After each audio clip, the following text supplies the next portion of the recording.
I'm sitting here thinking, oh Lord. Welcome to 96.3 OHM Radio. This is Tales from the Manor, presented by Enough Pie.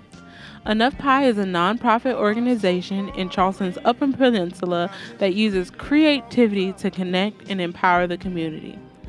Tales from the Manor features a conversation with residents of Joseph Floyd Manor with me, Jae Smith, and my co-host, Summer Anderson.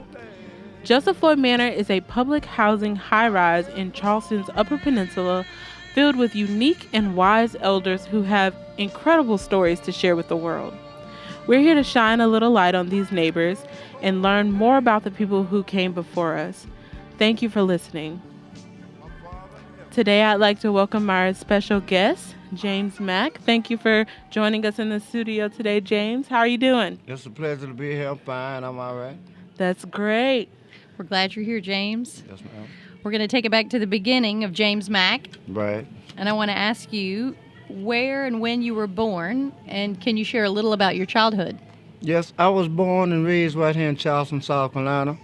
In North Charleston on a little place called Jacksonville Road. We used to call it the Bama. I had a wonderful childhood, a very wonderful childhood growing up. You know, being disciplined, I was glad to be raised like that. You know what I'm saying? I had a wonderful mother. Did you have any siblings? Yes, I had 3 brothers, 2 sisters. And where were you in the lineup? I was the second. The second. My sister was the oldest. Okay. What's your favorite memory from your childhood?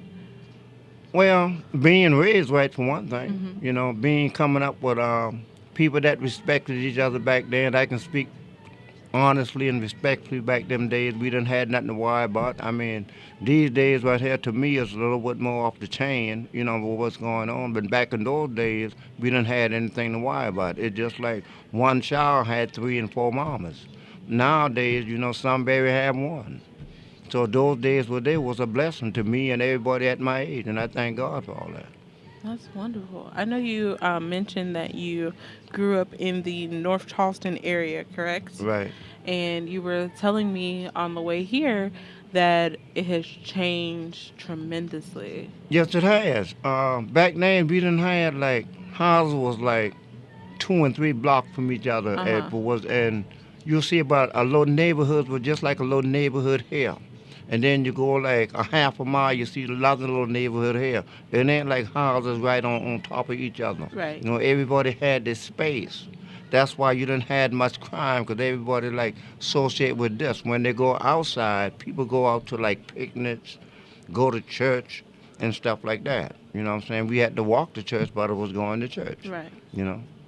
Yeah, and so even just seeing that change and that dynamic of then and now, how do you feel about the place you grew up changing so much?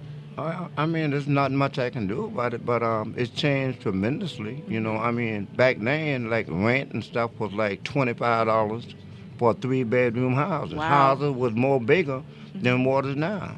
You know, we were paying like hardly no water bill. Light bill was very, very cheap. You know, right now it takes you like $5,000 or $6,000 to go get in a luxury apartment now, but it only takes $25 to go get your big 3-bedroom house with an attic. So I think it was more amazing then than it is now. Yeah. People struggling. Yeah. You know what I'm saying? So I mean, I can't. This is the law. This is the way things change. You know, I just thank God I came along during that time in order to realize what was what and what it is now. Right. You know. Are there any stories your family used to tell about you that come to mind?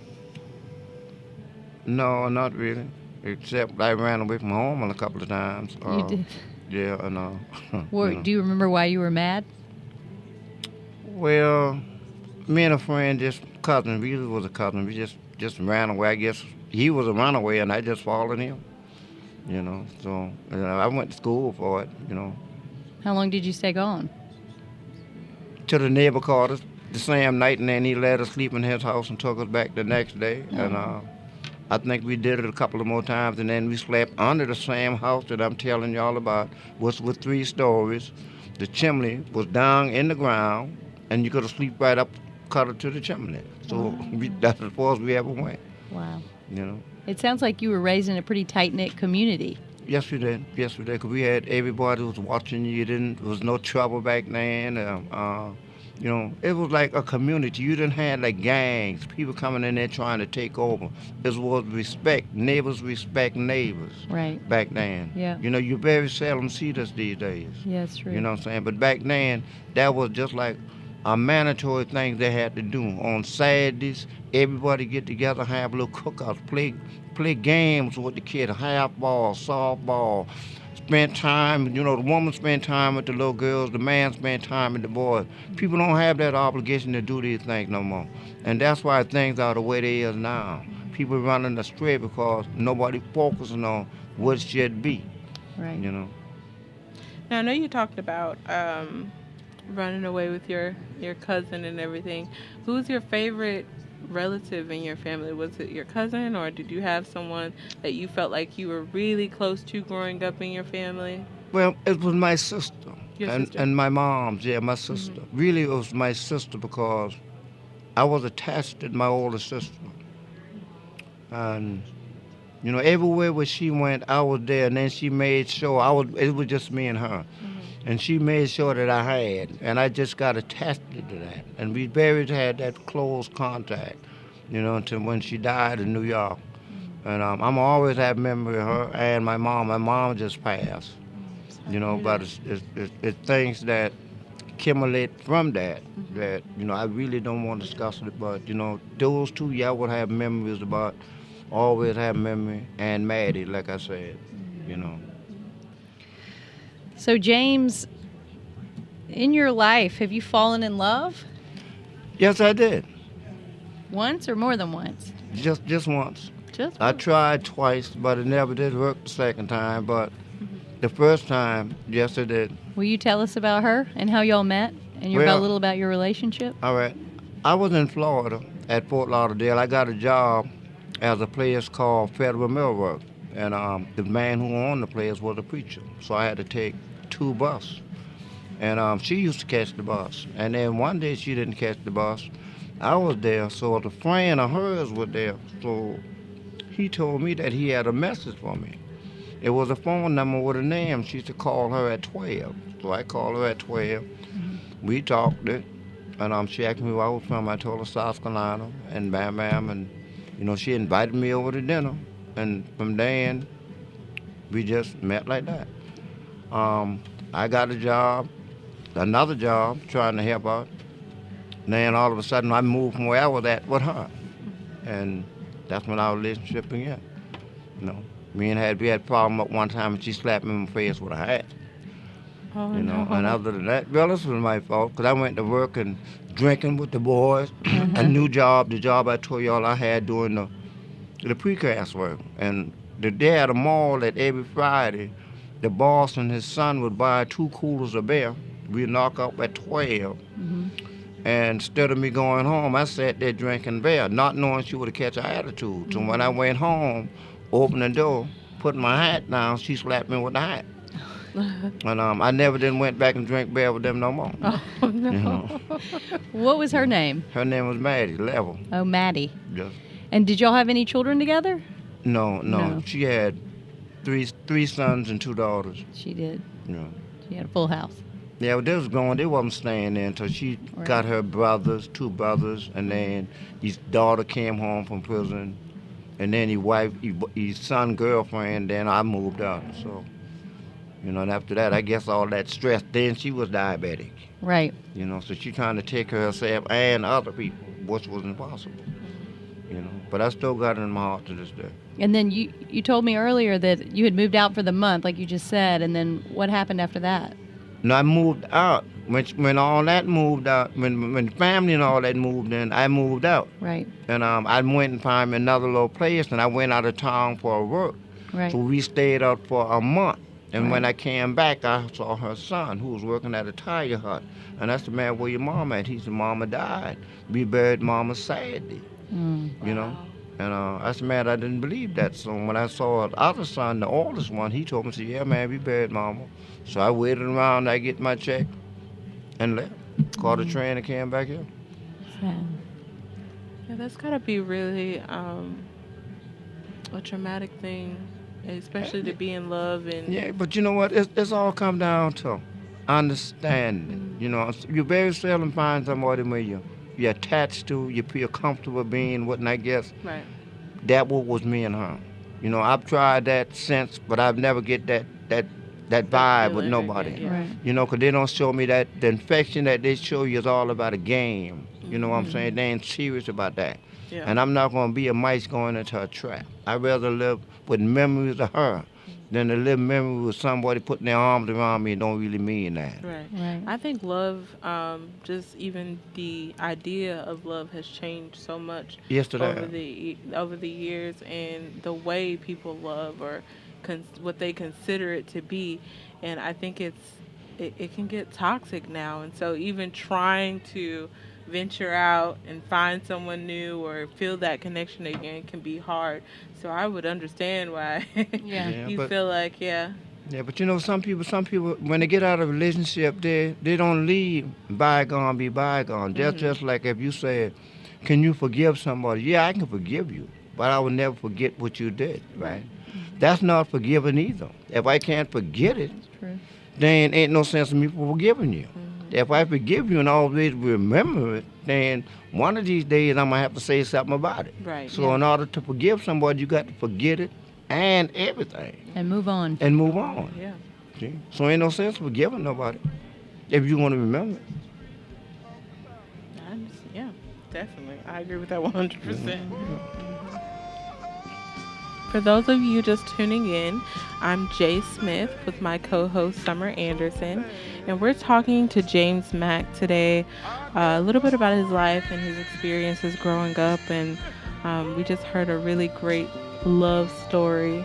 And so we're going to take a short break here and play a song that means a lot to Mr. Mack here, and it's called Things I Can't Change by Willie Banks. So please enjoy the music, and thanks for listening to OHM Radio, your non-profit, non-commercial radio station. If it's your will, help me understand the things I can't change. I can't change the sun. Oh, no. You know, and I know God the Father, He made the sun to shine, yeah. If there's anyone out there been wrapped up, tied up, and tangled all up in Jesus, oh, you know I can't change this feeling way down in this whole soul of mine. All I can do is say, Father, here I am. Oh, please, Lord, help me understand.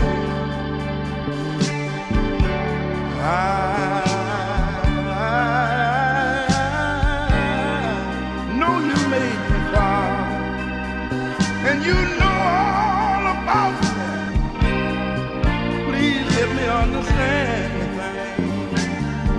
things I can't change. Do you ever steal away sometime and say, please, Lord, let me, if it's your will, Lord, have mercy. Lord, I've laid awake, and cried all night long. Oh, Lord, sometimes, I have to walk along on my own. Say, Lord, I know you know all about it. Yes, you do. If it's your will, let me accept everything I can't change. Woo!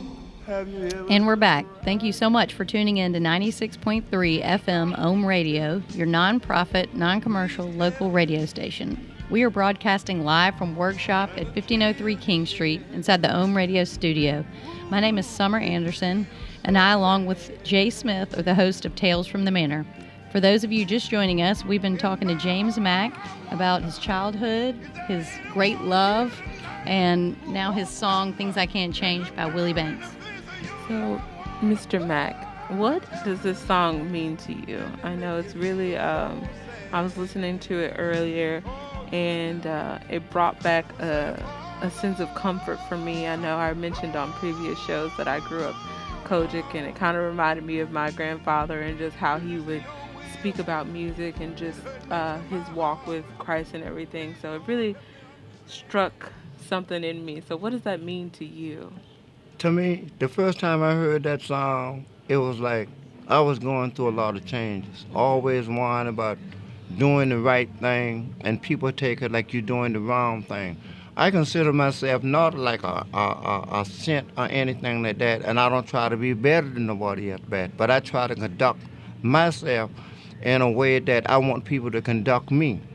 I won't go there and take your car if I know you done paid for that car, and I can take your car and go sell your car.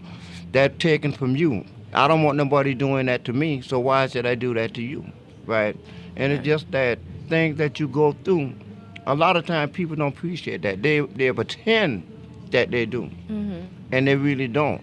So going through things is like going through change. I can't change these things, and I can come to a point where I can try to change it, but who's at fault, me or them? So I might as well just go ahead and let the gospel be the gospel and try to be the better man that I can be. Right. You know, because I mean, we all going through things. People going to talk about you, look at you the wrong way, say things about you whether it's right or wrong. You know what I'm saying? And the thing, nobody can change these things. They're going on and on and on. And that song opened my eyes up to this, you know. What are some other important lessons you've learned in life? Well, I mean, trust, honesty, things that people call humanity and respect. I learned that. You know, if I make a mistake, then I paid for that mistake. It doesn't mean that I have to be judged or classified for that mistake twice. It was all right for me to say this. Yeah. All right, I'm talking about like reform, for example, right? So if we go for reform, I was locked up, and I'm not ashamed to say that. I did 20 years out of a 30-year sentence for assault and battery because I went with somebody. My mama asked me to rake the yard and cut wood. She gave me $5. A friend came and said, let's go shoot a pool. I went and shoot a pool. I found a little 22 in a brown bag, had tape around it, the bullet was green. So when he asked me that, yes, I went in the house, put the 22 on me, and went with him. Right. So when we went in the pool hall, I went to the back, racking the ball. 3 guys came in, they was white guys. I've never been prejudiced or hated nobody in my life. So they came in, he went up there messing with the dude. So one of the dudes take him, push him over the thing, and bam. So I went up there and I asked him, I said, man, what's going on? That's all I said. Bam, the N-word, you want some of that? So I did hit him. And the other one hit me right here with the pool. I got the mark right there. I see. Wow, yeah, I see it. And he said, when he did that, I had the 22. So the man that I shot wasn't the man that hit me with the pool stick. And I learned from that lesson right there. If I would have did what my mother had asked me to do when she paid me to do it, rake the yard and cut the wood, I would have never got trapped up in that storm when my friend brought the storm to me. See? Now, if the other guy would have stayed what his mother and them told in the courtroom, we asked him not to go with them at the pool hall. So he was disobedient too. Right. So me disobedient, he being disobedient, obedient, whatever. Went to jail. I got 30 years. He went home. Unbelievable. Another man got paralyzed who shouldn't have been there. Right. See what I'm saying? So I regret that. Yeah. And to this day, I regret that. And then I still hold that. But I paid for that. I think you did. And I did 20 years out of my life in 3 months for something I'm not going to say I wasn't guilty for. Yes, I was guilty for it, but I not was fully responsible. The man who went there with me should have been punished too, not go home. Right. It's hard to justify that when Yeah. you're the one locked up for 20 years. Yeah. See, so and this what really happened. So after coming home from prison, I went to school, went to rehabilitation, trades, some of everything, mechanic, painting, welding, all this. But when I was released from jail, I couldn't even find a job. Now I paid my debt to society when I did the 20 years. I thought I did. Right. You know, but when I came home and put in an application, they told me, oh, we can't hire you because you're an ex-felon. You're still being punished. I'm still being Yeah. punished. But why should I leave? Why you let me out if you ain't going to give me the chance to use the skill that you taught me in there? Right. See, now I got to go to the temporary service and fill out an application, which is the same application from another job, Walmart, sales, or whatever. You understand? If you will accept my application, why can't they? It's the same thing. I'm working for somebody. I'm being around somebody. But you trust me here making less money for somebody else to make more money, then I'm going to get tired of this. And like I told you in the truck, I had to get 2 jobs. And the only thing saved me from going back was my son. I was losing patience because I see everybody driving nice cars, getting nice clothes. Harry's going to the temporary service, getting just enough money to pay for the dinner me and my girl going to have for that day. Now I got to struggle to get rent to pay for the rent. Right. See what I'm saying? Now I'm throwing bricks now. See? All because of what? You won't even give me the chance. I can't even come out here and vote. I can do it now because I was out of prison from 1991 and to this day and ain't had a record since. Right. Yeah. But I'm talking about other people who just coming out here. Why I train them or teach them these things? And then when they come out here, you're going to still throw the book in their face. You're not going to It's give them a not- chance. You ain't going to give them a chance. Unfortunately, it's a vicious cycle that just keeps running, and it's sad to say it's in certain communities that we see those cycles just over and over again, and we preach forgiveness or second chances, but it's rare that you ever see that second chance given. That's true. That's true. And you know what? I kind of feel bad about that myself. And then a lot of other people who've been in prison along with me and with me or after me should feel bad about themselves when they got out of prison. Because, see, we were shown these things. Yeah. What we should have did was turn around, went back as some kind of advisor to these brothers and sisters and say, listen here, the thing that y'all seeing in here is not reasonable to you. Go to school, get an education, and better yourself. Yeah. Going to these here making trades, you're doing work for them. Not for you, because you ain't going to be able to use that when you get out. Exactly. Go to school, get an education. See, I did went to school, but I didn't went to school enough. You see what I'm saying? But I did have enough sense. Right. Where I see I was getting back in the trap, the midst, just like a coon in a box. You don't know which way to go. See what I'm saying? You got in there, but you don't know how to get out there. Same the way the crab. You see what I'm saying? So I had to find a way out. And that's getting another job and throwing my mind off negative things and put it on positive things. I got a son now. See what I'm saying? And that's what really motivated me Yeah. to stay out here. Because you had to set a good example. Yeah, and I had to do that. Not that I wanted to do it, but I fight that. I mean, it was a struggle in it. It was a struggle. I got to go out there every time I get a little check. I got to go to Burger King, McDonald's. I used to go to Hardy and get $1 biscuit for me, $1 biscuit for her, and a 25-cent soda in order to keep money to pay my rent on Friday. Right. So I had to get another job. I mean, it was getting hectic. And this is what brothers and sisters going through when they get out of jail. It is. You know, it's a struggle, and it shouldn't be like that. Yeah, and there's not enough programs that are orchestrated to fill that need for second chances. And I'm actually really glad that you brought this up, because there's one that just started here in Charleston. It's called a second chance program. Right. And it's for that in particular, for people who are just getting out of the system and everything, and they're wanting to work, they're wanting a second chance, they're wanting to prove themselves. They want to improve themselves, but they ain't getting a chance. No, and they've already done the time. They already did the They've time. paid the price. They paid the price, that's right. But you got to be able to get your foot back in the door. And they don't, and they ain't gonna let you do that. James, how would you like to be remembered? How would I like to be remembered? The way people see me. And I'm being honest with this question. The way you see me. the way I carry myself. I can carry myself in a respectable way like I try to do every day, but other people don't see me like that. You know, one step to some people is another step, one step to another person is another step. You understand? It's just like a small turn upside down. So if I can say I'm a good guy, and then when I'm going, somebody might come by and say, he ain't been nothing. You see what I'm saying? So it might be an argument, but who ought to say? So whatever you think about me when I'm gone, that's how I want to be remembered. But I remember myself as being me. Yeah. You know what I'm saying? You take back your power on that. Yeah, that's it. Whatever you, and you're not gonna matter to me no way what you say, 'cause I ain't gonna be here to know. I remember myself as a good guy. Mm-hmm. That's why I going out as a good guy. You may call me up, whatever, I don't know. You know, so it doesn't matter. Well, James, thank you so much for being with us today. Yes. Thank you for tuning in and supporting independent media, local music, and live public affairs programming. OHM is a listener-supporter station and relies on listeners and donors like you to stay on the air.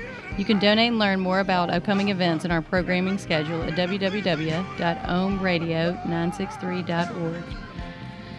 That was a great show, James. Thank you for sharing. Yes, thank you so much for coming into the studio. Had a No wonderful problem. time. No problem. We'll see you guys next time. All right.